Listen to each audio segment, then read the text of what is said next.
Assalamualaikum dan selamat sejahtera. Kami dari kumpulan 6 ingin mempersembahkan sebuah video di bawah topik pengaruh ICT terhadap kesepaduan nasional yang bertajuk Media Sosial dan Politik di Malaysia. Ini adalah ahli kumpulan kami yang terdiri daripada 10 orang.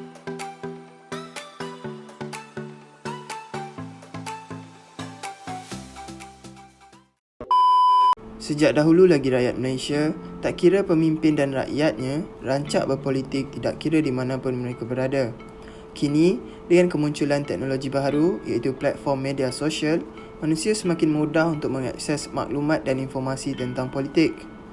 Tambahan pula, akta baru yang membenarkan rakyat yang berumur 18 tahun untuk turut sama mengundi di pilihan raya juga akan memberi impak kepada politik di media sosial kerana golongan inilah yang majoritinya menggunakan platform tersebut. Namun, pada masa kini, penyalahgunaan media sosial semakin menjadi-jadi di mana kerap berlaku penyebaran info dan agenda yang tidak dapat dipastikan kebenarannya. Jadi, bagaimanakah cara yang betul untuk kita mengamalkan politik yang bersih di media sosial berdasarkan konteks kesepaduan? Salah satu perkara yang paling penting untuk dipertimbangkan semasa membincangkan tentang isu politik di media sosial ialah cara kita bertutur dan juga berdebat. Tidak kira siapa kita, sama ada daripada latar belakang diraja, ahli politik ataupun rakyat biasa. Adalah penting untuk diingati bahawa setiap orang mempunyai hak dan kebebasan untuk menyokong mana-mana parti politik yang terdapat di Malaysia. Ini bermakna apabila kita terlibat dalam perbincangan politik di media sosial, adalah penting untuk menghormati pendapat dan kepercayaan orang lain walaupun kita tidak bersetuju dengan mereka. Salah satu cara untuk melakukannya adalah dengan menggunakan bahasa yang sopan dan penuh hormat. Elakkan menggunakan kata-kata penghinaan atau bahasa yang menghasut dan sebaliknya fokus pada menyatakan idea dan pendapat kita sendiri dengan cara yang tenang dan rasional. Penting juga untuk diingati bahawa media sosial ialah sebuah forum awam dan kata-kata kita boleh memberikan kesan yang berkekalan kepada mereka yang membacanya. Dengan menggunakan bahasa yang sopan, kita boleh memupuk persekitaran yang lebih sivil dan produktif untuk perbincangan politik di dalam talian. Oleh itu, marilah kita semua berusaha untuk menjadikan media sosial sebagai tempat di mana kita boleh terlibat dalam perbahasan yang bernas dan penuh hormat tentang isu-isu yang amat penting kepada kita. Seterusnya ialah kita sewajarnya berkongsi kandungan politik yang tulen di media sosial dengan bertanggungjawab. Salah satu perkara yang paling penting untuk dipertimbangkan semasa menyiarkan media dan kenyataan di media sosial ialah ketulinan dan kebenaran informasi yang dikongsikan.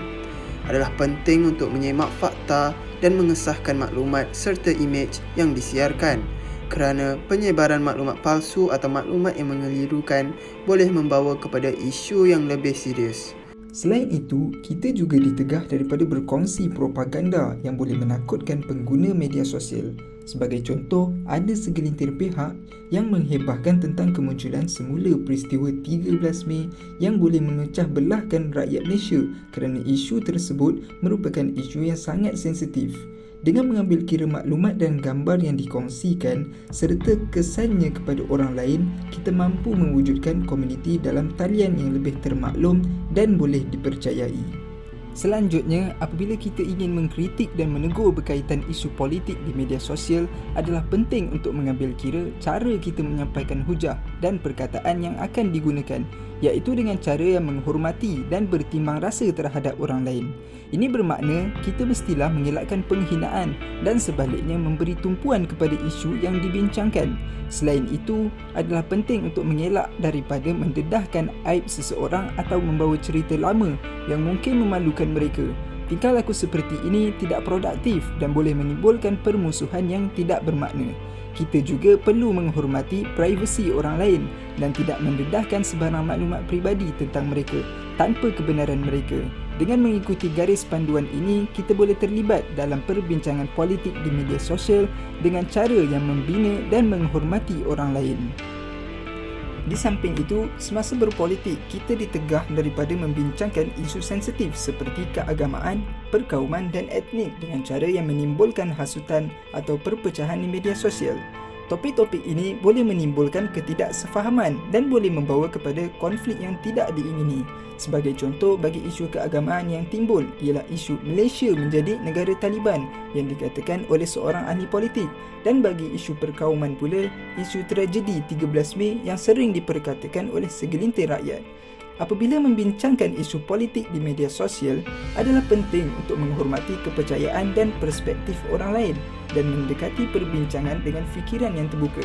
Ia juga merupakan cara yang baik untuk mengelakkan kita daripada membuat generalisasi atau stereotip tentang orang yang tergolong dalam kumpulan tertentu, dan untuk memberi tumpuan kepada memahami dan menghormati perbezaan individu. Dengan ini, kita boleh membantu memupuk perbincangan politik yang produktif dan hormat di media sosial. Kesimpulannya, politik sememangnya satu perkara yang penting kerana ia boleh membentuk undang-undang dan dasar dalam sesebuah masyarakat.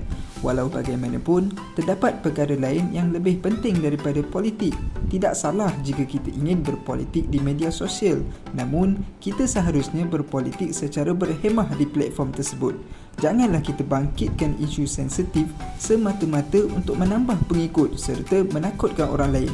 Dengan mengamalkan politik yang telus dan tulus di media sosial, kita dapat melahirkan rakyat Malaysia yang makmur dan bersatu padu serta dapat mengelakkan perpecahan dan pergaduhan antara rakyat. Bak kata pepatah, bersatu kita teguh, bercerai kita roboh.